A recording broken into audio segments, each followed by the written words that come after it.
Minicon com Optimus Prime. Não é do filme, é do McDonald's. Eu estou girando nesse nosso cartão, com certeza, vai. Temos aqui o Sim Autobot e seus bracinhos.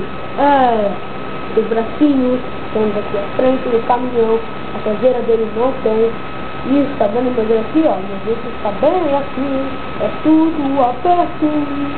É muito bonitinho, tem. Compatível com Light 7mm. Que parabéns.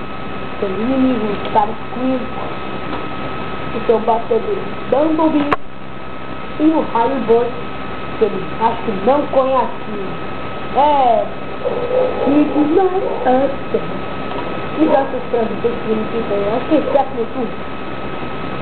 A ver o que Optimus Prime tem formato caminhão tem aproximadamente 9 centímetros de comprimento por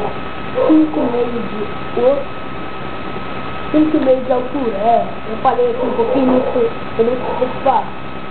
Ele é super detalhado, os motores tiram facilmente, como também o Bumblebee. Enfim, se você ainda não viu essa visão de Bumblebee, pesquise. Pesquise. Eu vou entrar quando fazer esse e-mail. Open no site vamos fazer a transformação de Optimus Prime, que é aqui na frente dele e abaixo tudo. A mesma coisa também do outro lado, colega. Eles ficaram meio caidinhos por causa das suas mãos que ficam pesando para ele. Agora as mãos você vai pegar aqui e botar para frente, aqui ó, do mesmo assim.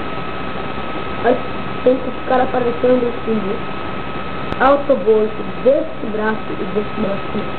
Muito pesado, vai ficar assim, não saber se é Autobot, se é escolha. Agora aqui, essa facinha azul. Vou passar aqui e ela mais um pouco, que é a cabeça do nosso sujeito. Isso aqui é o Optimus Prime no seu formato robô. Temos aqui o rosto de Optimus Prime. Os olhos meio como está vendo, a cabeça é muito diferente.